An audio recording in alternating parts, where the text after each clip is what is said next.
Central Illinois. Prairies dotted with small towns stretch off toward the horizon. It's a tranquil setting. And yet, in the 1970s, hundreds of locals saw something ominous in the broad skies above. They call them Thunderbirds. In years to come, still more of these giant birds are observed soaring over Alaska, Illinois, and Texas.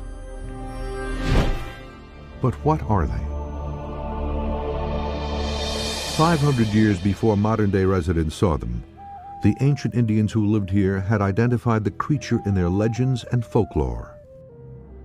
There are two types of Thunderbird stories that I have identified: the helpful Thunderbird and the dangerous Thunderbird. Western Europeans stumbled across this more dangerous version of the Thunderbird in 1673. During their first exploration of the Middle Mississippi River. Near the Illinois River, the expedition discovered 40 to 50-foot petroglyphs of a monstrous beast gouged into the cliff wall. Jesuit priest Jacques Marquette described what he saw in his journal.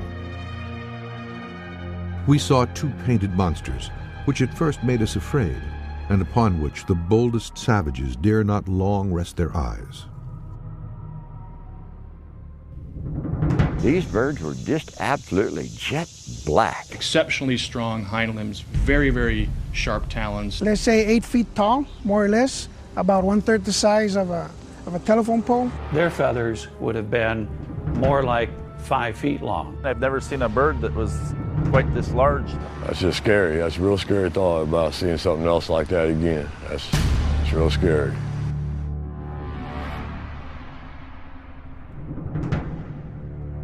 Most contemporary eyewitnesses describe a dark feathered bird with a hooked beak and a 15 to 25-foot wingspan. If accurate, these descriptions indicate that whatever this creature is, it is up to 5 times larger than the biggest indigenous bird in Illinois. But there is conclusive scientific evidence that a bird almost exactly like the one witnesses describe once existed.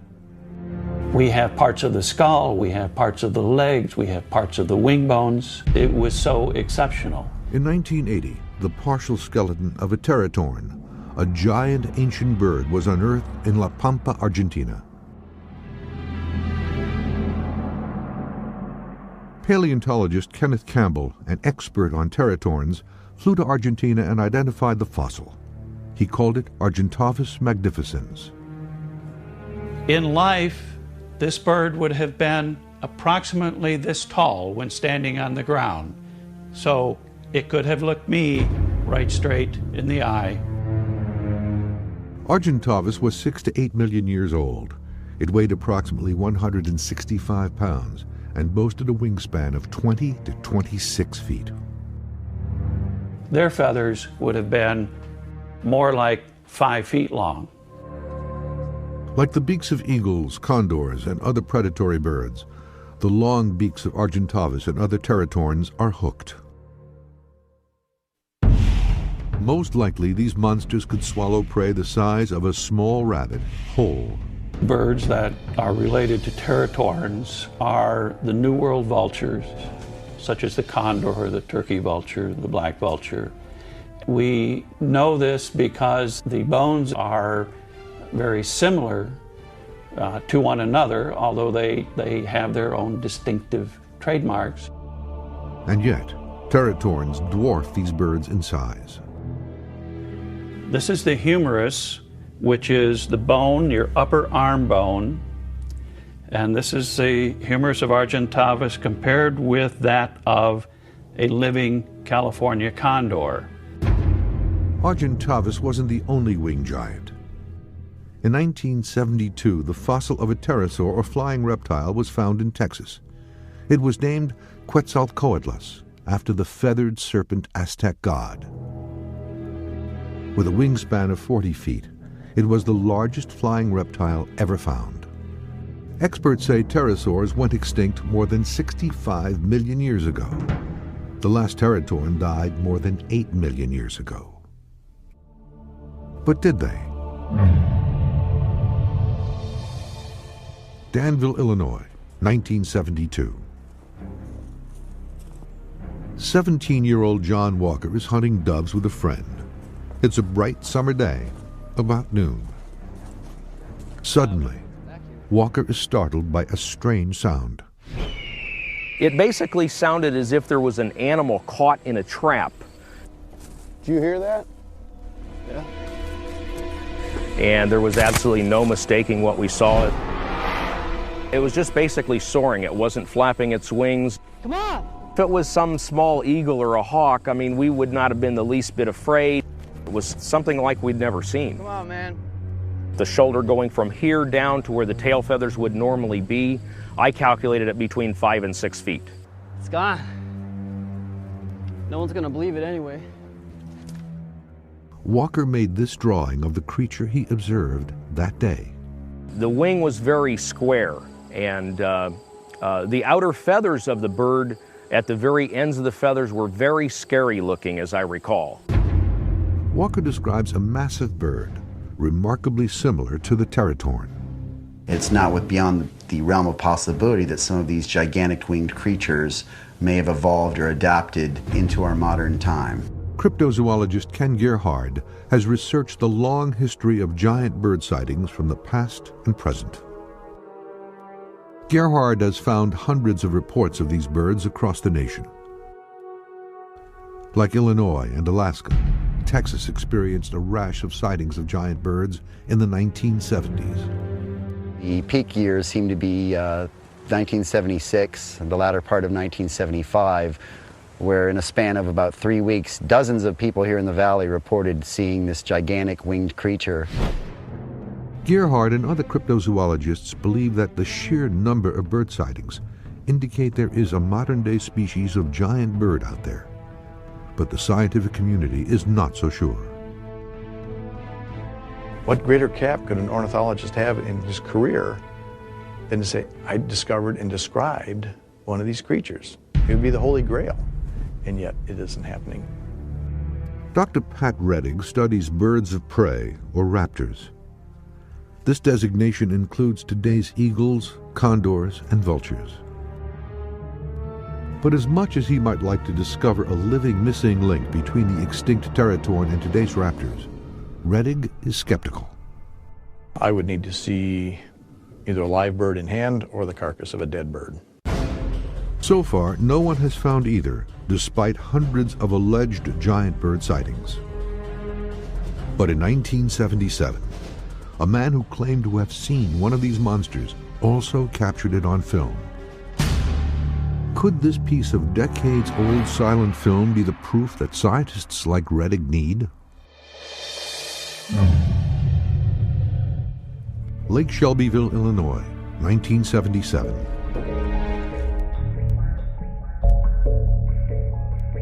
Like others in town, John Huffer has heard about sightings of the big birds. Back in 1977, there was many sightings of these giant Cherokee thunderbirds flying around central Illinois.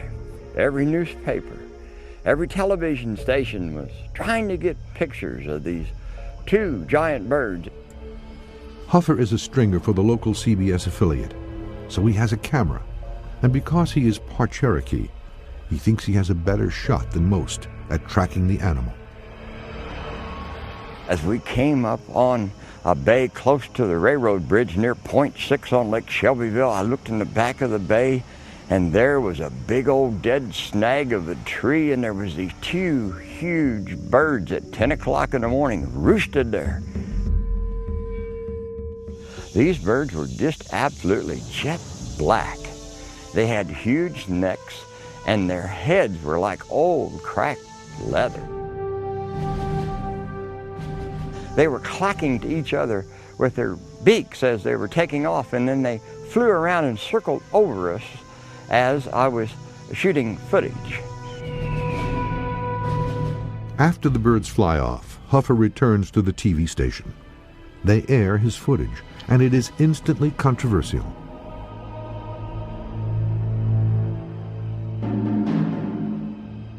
Officials from the Department of Conservation insist that the birds on film are merely turkey vultures. But many believers dispute this, contending that this bird is far bigger than any known turkey vulture.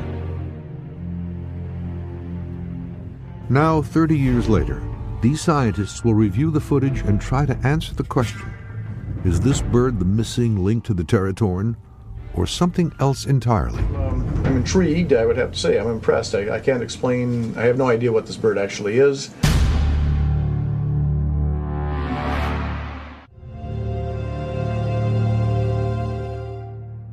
In 1836, Illinois writer John Russell published a story about a horrifying winged, flesh-eating creature that terrorized for centuries the Illini tribe of Native Americans. Russell said that according to Illini legend, the monster was known as Piasa, or the bird that eats men, and that its cave on the Illinois River was littered with piles of human bones. And ever since its publication, giant birds have been reported soaring in the skies above. This footage could be proof of them. More than 3 decades after it was filmed, 3 scientists have agreed to analyze John Huffer's film of giant birds over Lake Shelbyville. Could this image be a living Teratorn, an ancient giant bird with a wingspan up to 26 feet, long thought to be extinct?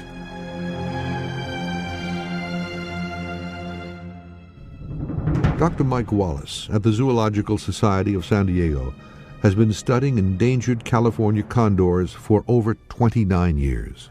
You can see the silver lining of their secondaries. The leading edge is dark as it should be.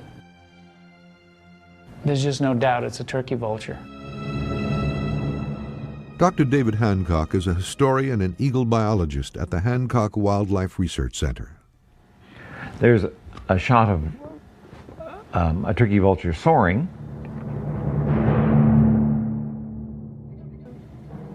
Now this is a different bird. This is another turkey vulture by the looks of it, but a different bird, totally different, because the wing molting is in a different stage. But Dr. Patrick Rettig, the director of the Raptor Center at the University of Minnesota, is less certain. It looks very much larger than an eagle. It looks very much larger than a turkey vulture or a black vulture. I would have to say that it appears to me to be on the proportions of a condor.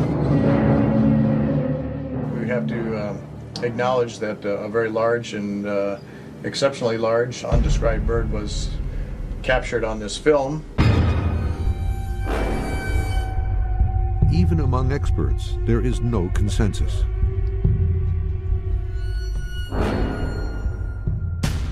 Does the truth about giant bird sightings lie somehow in how people process what they see?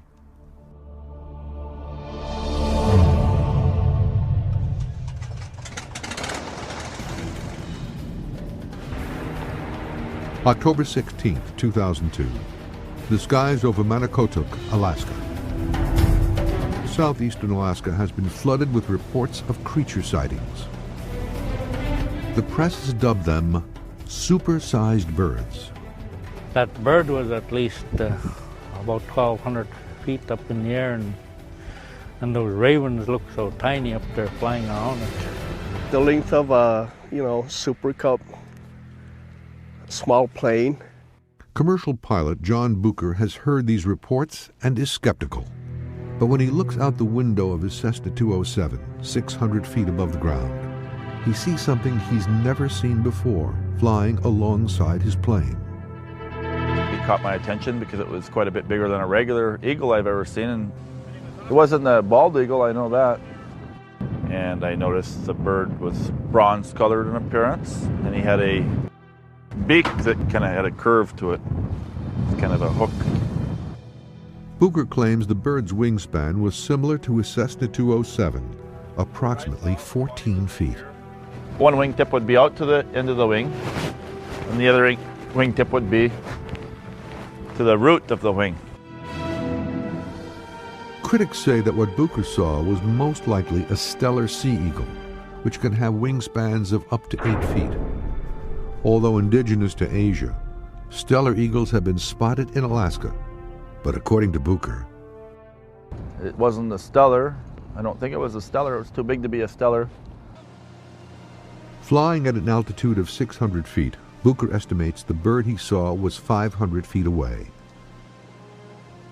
Just how accurate is an eyewitness judgment of size at that height and distance? And the size of an object does not only depend on the size of the image on the retina, but it also depends on the distance of the object from the observer and the context within which that object is viewed. Hussein Boyaja researches perspective at the University of Minnesota. So if you perceive the object to be further away from you, say 100 meters, but actually the object is just 10 meters away, you're going to think that the object is much bigger than it really is.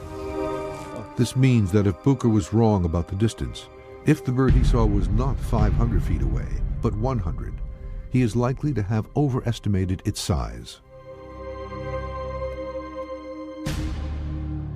It also means that the scientists who reviewed the Lake Shelbyville footage could not have given an accurate assessment of the bird's size without knowing how far away it was from the camera. This effect is exaggerated if there are no visual markers to help reference the object. In case of objects in the sky, there are no reference frames. There are no other objects around it against which you can try to estimate the size or distance of the object. So instead of seeing a giant bird flying at a high altitude, eyewitnesses could have seen a smaller bird flying much lower. This expert agrees. Without a reference, I don't believe an individual can judge the size of a bird flying. To test this assertion, Boyaja will work with Cliff Quinn, the American Kite Association's 2005 champion kite builder, for a simple experiment on perspective. There were many factors involved in the design of this particular kite. I wanted the frame to flex just as the condor's wings would flex. The bird kite will measure 24 feet wingtip to wingtip. According to Quinn, it is the world's largest bird kite. When this kite is flying up 500 feet in the air, it will definitely look like a giant condor. But getting a kite this size airborne presents several challenges. This is an extremely long span of framing, and it had to be reinforced because when this bird is in flight, there is a tremendous amount of wind pressure on the sail area or the wing area. Controlling the massive kite could also be a problem. Beneath the wings of this kite, I have included what's called a keel. It's a place where I can attach my flying line, and it also is part of the steering system. Quinn's kite and the professional flyers who will be handling it will soon be put to the test. Okay, ready? Okay, Twyla, let go. Arm out. Okay.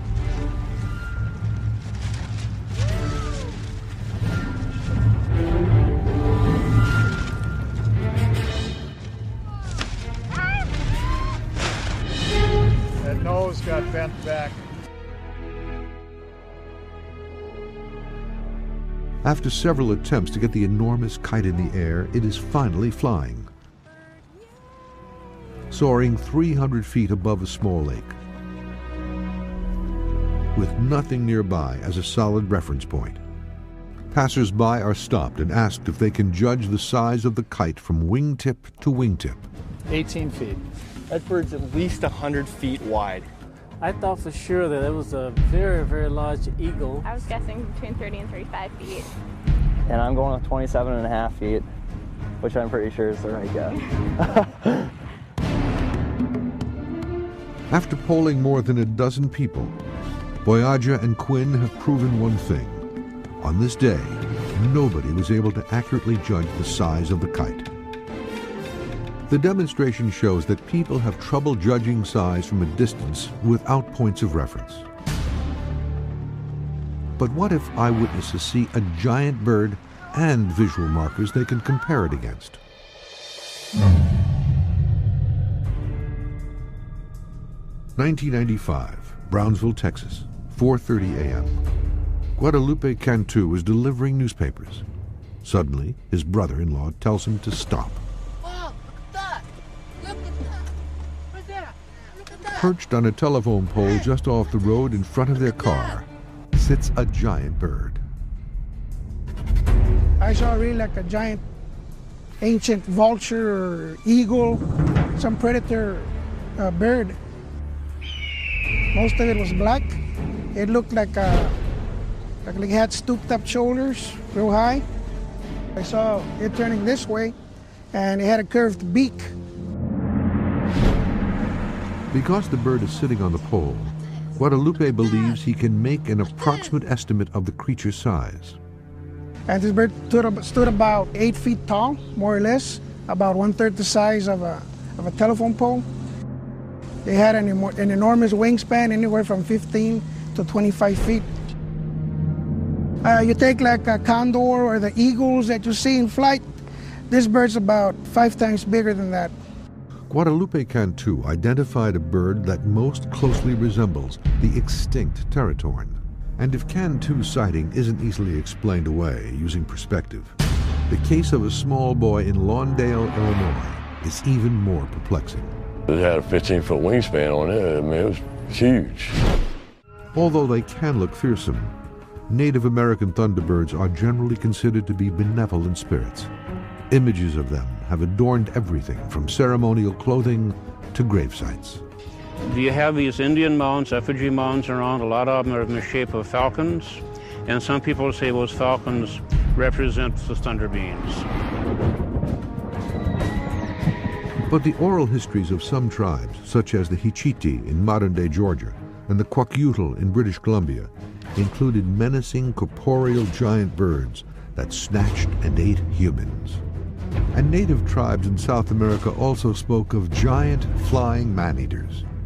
In 1603, the Pima Indians told Spanish explorers that they had killed a giant flying monster by building a fire at the mouth of its cave and asphyxiating it inside.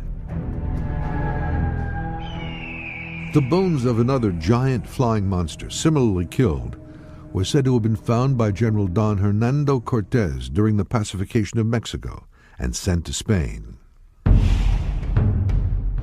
Today, known birds of prey like eagles, turkey vultures, and condors feed on the flesh of small mammals. Many of us feel that it probably, Thunderbird was the golden eagle.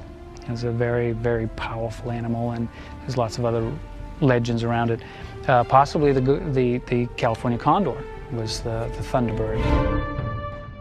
Some of them are what we call sit and wait hunters. They'll just assume a perch on a high observatory and look for prey that is found on the ground. Others will soar over long distances looking for food and will take prey in the air. But if eyewitnesses are correct, and there are giant birds living and hunting today in North America, what is their prey of choice?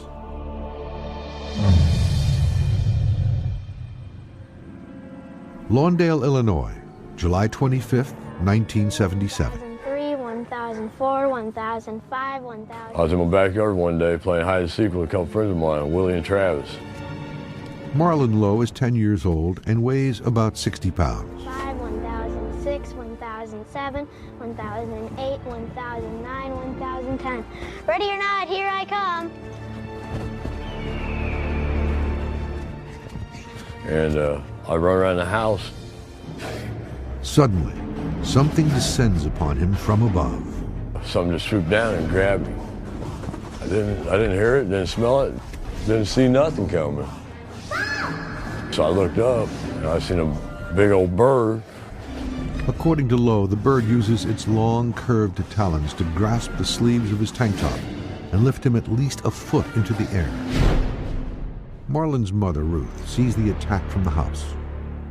Oh, my mom, she took off at me when she seen it. She took off running at me. Marlon struggles to free himself. Already the bird has carried him a distance of nearly 40 feet. And it dropped me, and when it dropped me, I just took off running. Marlin and 4 other witnesses watch, stunned, as the bird flies off. Oh my God! And then it flew up in this tree right here, tried to land in the tree right here. And it was too much weight, so they just took off flying on out of the tree and headed for the creek. Marlon Lowe's mother files a report with the sheriff's deputy and a county conservation officer. He tells her that her son has been attacked by a turkey vulture. Not satisfied, Ruth Lowe researches large birds at the public library and concludes that the perpetrator was similar to a California condor. But it looked kind of like a condor because it had a white ring and it was black. Marlon Lowe and his mother describe a coal-black bird with a white ring around its neck, a body as big as a man's, and a wingspan of more than 15 feet in length. I'm quite skeptical about that observation. Dr. Mike Wallace at the Zoological Society of San Diego has been studying endangered California condors for over 29 years. Our condors need the mountains or steep canyons like in the Grand Canyon, in order to create vectors, currents, what we call thermals, for them to ride on and to gain altitude. Out on the plains and way out in the heartland of the U.S., you're never going to see a condor. He is familiar with the Lowe account. Well, it sounds like what he's describing with a white ring around his neck would not be the California condor, but an Andean condor. The Andean condor is the largest known flying creature alive today. And natives of South America have long told stories of condors swooping down and snatching newborns. But while the visual identification matches, Wallace says there's a major problem with this theory. It would be, I would have to say, impossible for an Andean condor to lift something with its feet. Andeans, as well as the California condor you see behind me, they have feet much like a turkey that can't grasp or lift. Patrick Rettig of the Raptor Center says that only a raptor like a hawk or an eagle would attack with its feet. If we say, for instance, look at the bald eagle or the golden eagle as typical birds here in North America, but most notably is that they have extremely strong feet that are tipped with very long, curved, powerful talons for gripping prey. X-ray analysis of the talons of vultures and eagles reveals a huge difference in the grasping ability of each bird. In the eagle, you can appreciate the relative heft and size of these bones here and compare that to the very slender nature of the bones here on the turkey vulture. The very large talon here, the comparatively smaller claw on the end of the turkey vulture's foot.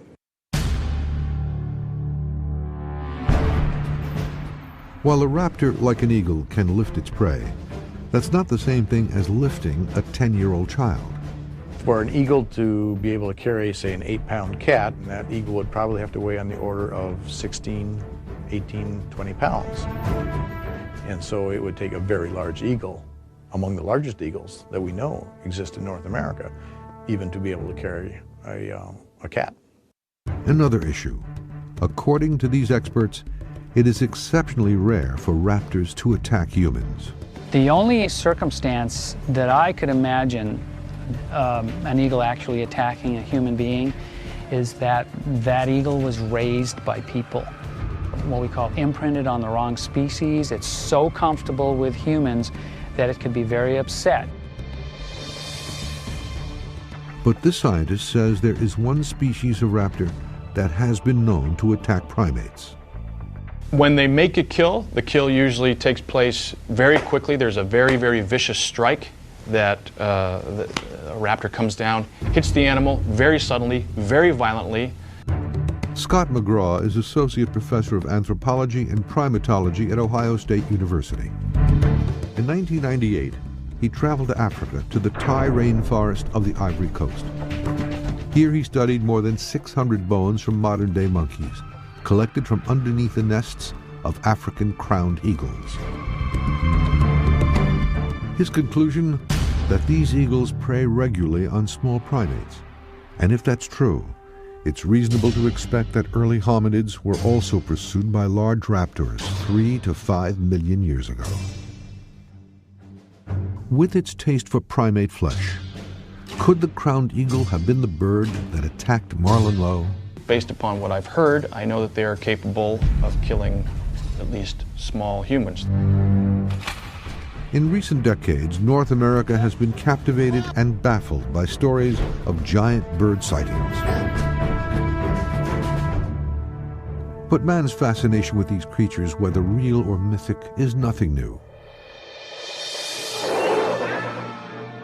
Since ancient times, authors have written about giant birds, some of them man-eaters. Two stories and tales from the Arabian Nights relate Sinbad's encounters with the Roc, a massive bird said to be capable of carrying off elephants. Hercules tangled with and conquered man-eaters known as the Stymphalian birds. And Sir Arthur Conan Doyle's fantasy adventure novel, The Lost World. Different cultures, different eras. It suggests mankind has a common fear of things that fly. But why?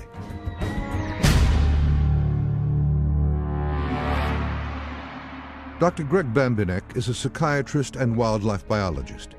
He believes that humans may be hard-coded to fear large birds because they once hunted our pre-human ancestors. Part of it is genetic memory or the collective unconscious that those things above us that have a large wingspan can just come from anywhere. But is there proof? One man's study in Africa may yield it. In my mind, there's no problem with some type of crowned hawk eagle-like bird preying upon human ancestors 3 to 5 million years ago. Scott McGraw sifted through the bones of hundreds of monkeys found under the nests of African crowned eagles. In 2006, he announced his findings. That these eagles were regularly killing monkeys as big as 20 pounds. From that finding, he theorizes, large airborne carnivorous meat-eating birds have been a selective force in primate evolution, most likely for as long as there have been primates. As further proof, he and other scientists point to the skeleton of a very young predecessor to Homo sapiens, discovered in a lime quarry in Taung, South Africa in 1924. Based upon what we know, the damage that they leave on the skulls of their prey today, we can use that to interpret the past, which is where this Taung child comes in. Experts noted that the Taung child, a 3 to 4-year-old human ancestor known as Australopithecus africanus, had unique markings in its skull.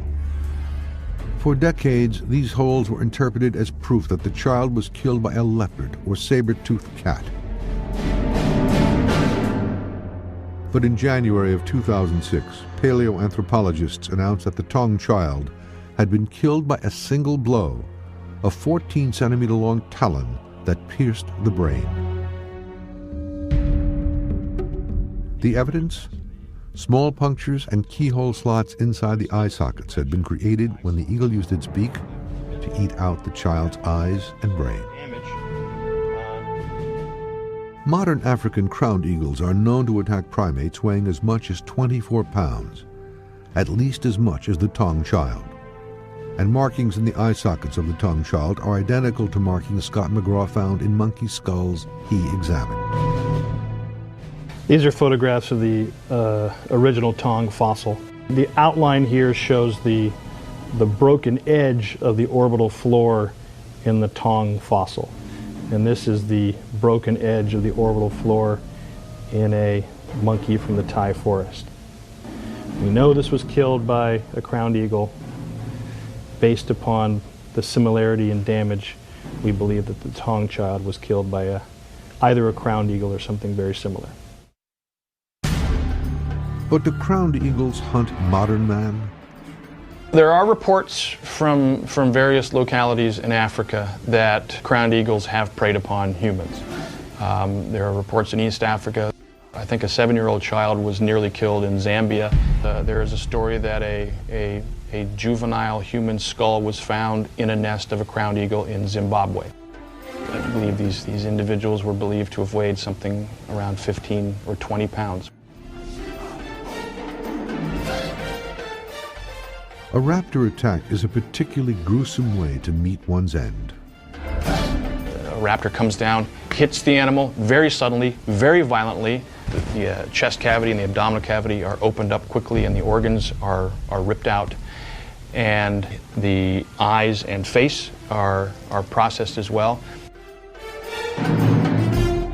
Could it have been an African crowned eagle that grabbed 10-year-old Marlon Lowe in 1977? And if so, how did it get from Africa to Danville, Illinois? Some Native Americans said it was a benevolent spirit. Others said it terrorized their tribes, snatching villagers and flying off with them. This man drew a picture of what he saw. This man says it was as big as a small plane. This man used a telephone pole as a size reference.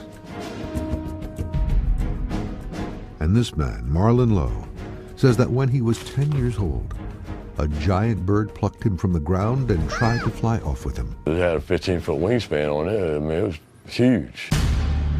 But the only bird of prey known to feed on human flesh is the African crowned eagle.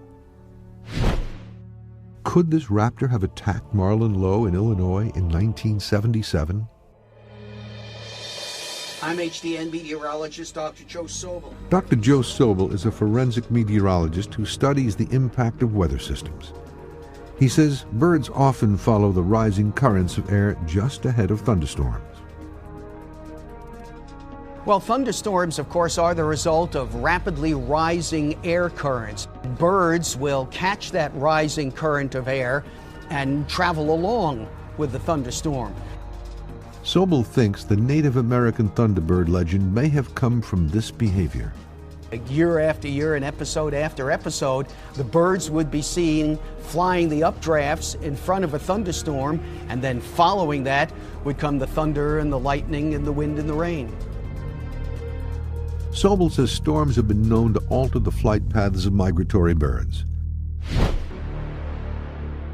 And although the crowned eagle is not a migratory bird, theoretically it is possible for a bird to travel long distances if caught up in a large storm. There may be another explanation for the cluster of sightings in the 1970s, an ocean atmospheric phenomenon. Now, interestingly enough, in the late 70s, in fact, in 1977-78, there was a strong El Nino. An El Nino can cause directional changes in prevailing trade winds along with their intensity. If they were to come up from South America through Central America, could easily get diverted by this subtropical jet stream, perhaps a little farther east than they normally would. Even so, the geographic obstacles presented by a transcontinental trip make such a journey unlikely, even for a powerful African crowned eagle.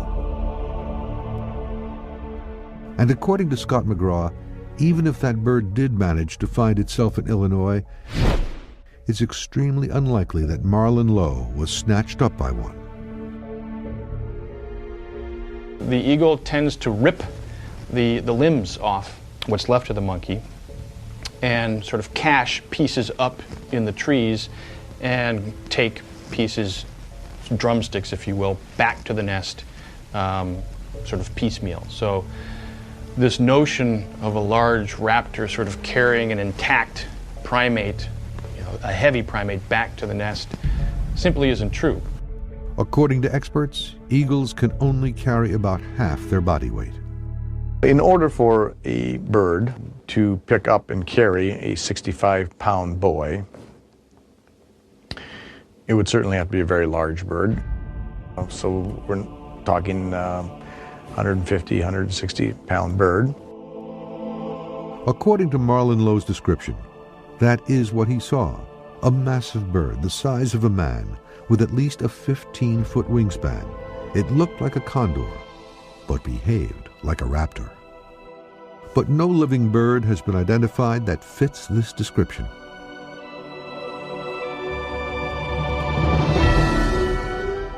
Is there a remote corner of the world that could harbor a giant bird with a 15 to 20-foot wingspan? And if a giant species does exist, could it remain undetected? They depend upon moving around. They depend upon being aerial. They would be seen and having to expose themselves to being seen. Otherwise, they wouldn't be a bird of prey. They have to go out and find things. In fact, previously unknown species are discovered all the time.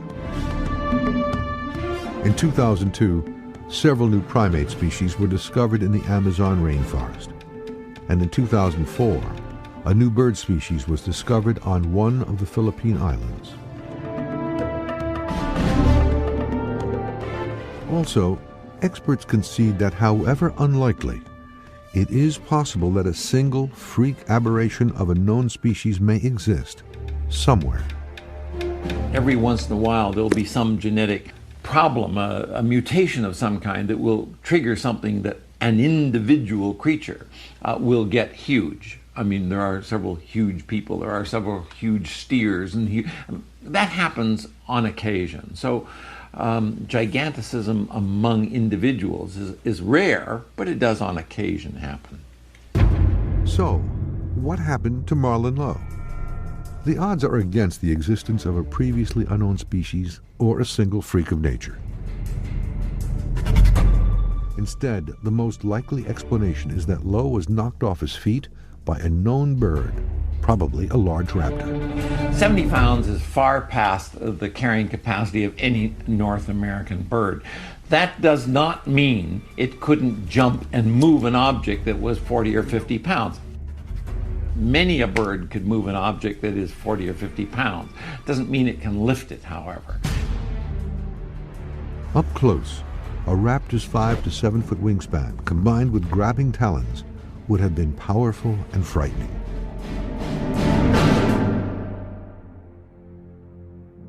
As he has for 30 years, however, Marlon Lowe insists that he was picked up and carried by a bird too big to be an eagle or a turkey vulture. Well, I'm sorry to say, it did happen to me. History proves that giant birds did live at one time.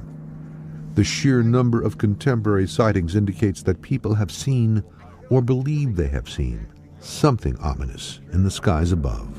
I was just happy to make it to the car safely without being attacked. I struck one for the Cherokee people, and I filmed a living legend. But I remember everything every day to the T, you know. I remember what happened to me. I had nightmares for a long time there. There are possibly hundreds of these Thunderbird sightings on record in modern times. We cannot totally ignore the possibility that they do exist.